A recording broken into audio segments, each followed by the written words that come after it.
নমস্কাৰ। আজি মই ক'বলৈ ওলোৱা সাধুকথাটো লক্ষ্মীনাথ বেজবৰুৱাদেৱৰ দ্বাৰা ৰচিত বুঢ়ী আইৰ সাধু নামৰ সাধুকথাৰ পুথিখনৰ পৰা সংগ্ৰহ কৰা হৈছে।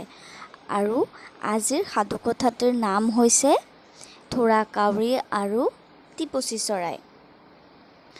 এটা ঢোঁৰা কাউৰী আৰু এটা টিপচী চৰাই আছিল। সিহঁত দুয়ো সখি বান্ধিলে। এদিন দুয়ো এজোপা গছৰ ডালত বহি আছিল।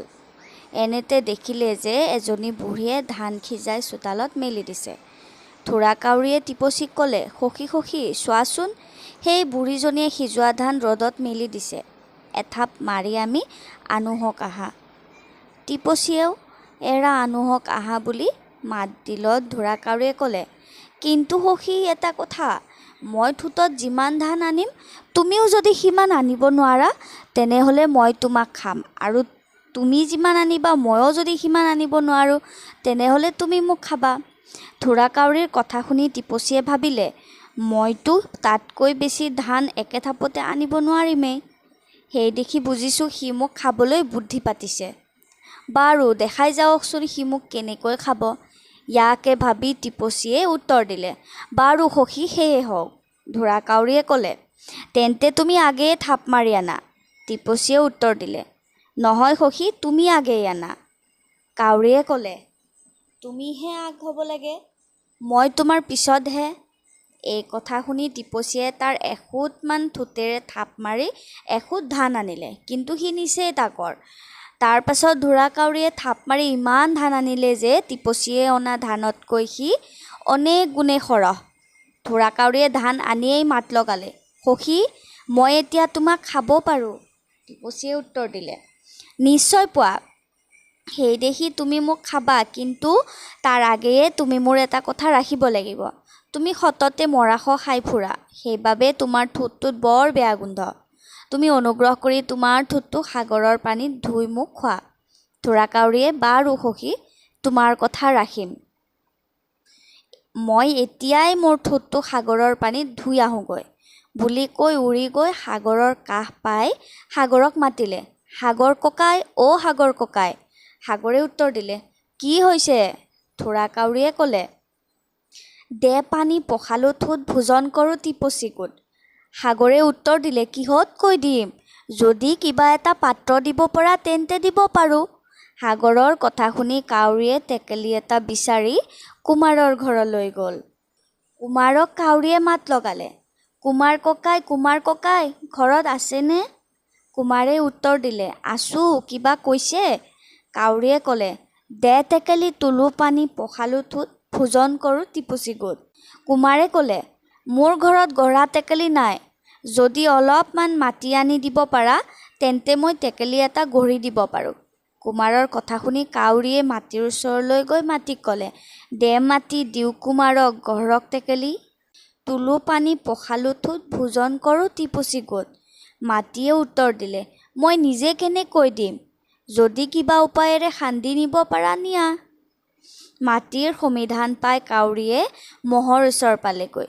সি মহক মাত লগালে, দে শিং খান্দো মাটি, দিওঁ কুমাৰক গঢ়ক ঘটি, তোলো পানী পখালো ঠোঁট ভোজন কৰোঁ টিপচী গোট। মহে উত্তৰ দিলে, মই নিজে মোৰ শিং কেনেকৈ দিম? যদি কিবা উপায়েৰে নিব পাৰা নিয়া।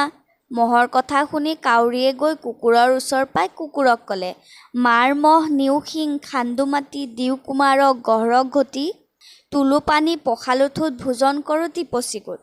কুকুৰে উত্তৰ দিলে, আজি ভালেমান দিন মই গাখীৰ খাবলৈ পোৱা নাই, সেই দেখি মোৰ গা বৰ বল কমি গৈছে। তুমি যদি মোক গাখীৰ খুৱাব পৰা তেন্তে মই মহ মাৰি দিব পাৰোঁ। এই কথা শুনি কাউৰীয়ে গাইৰ ওচৰলৈ গৈ গাইক ক'লে, দে গাখীৰ খুৱাওঁ কুকুৰক, বান্ধক বল মাৰক মহ, নিওঁ শিং খান্দো মাটি, দিওঁ কুমাৰক গঢ়ক ঘটি, তোলো পানী পখালো ঠোঁট ভোজন কৰোঁ টিপচী গোট।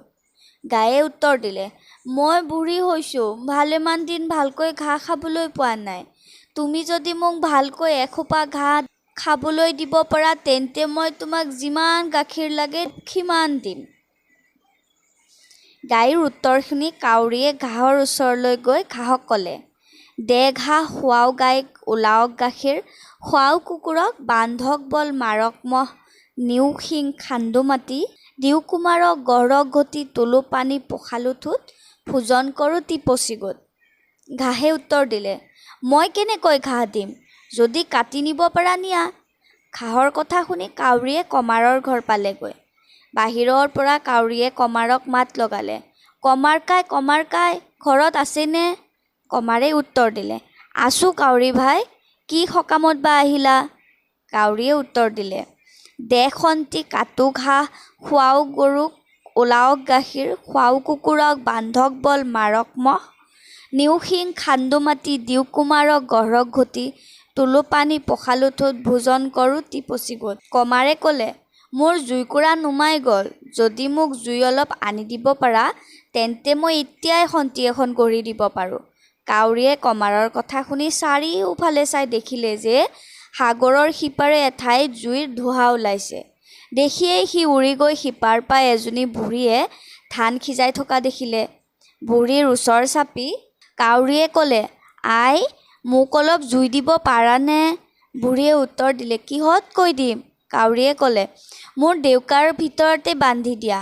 বুঢ়ীয়ে তাকে কৰিলে। কাউৰীয়ে জুইৰ আঙঠাৰ টোপোলাটোত ডেউকাত বান্ধি লৈ সাগৰৰ ওপৰেদি উৰি আহি থাকোঁতে তাত বতাহ লাগি জ্বলি উঠি ডেউকা পুৰি গলত সি মাছ সাগৰত পৰি বুঢ়ী মৰিল।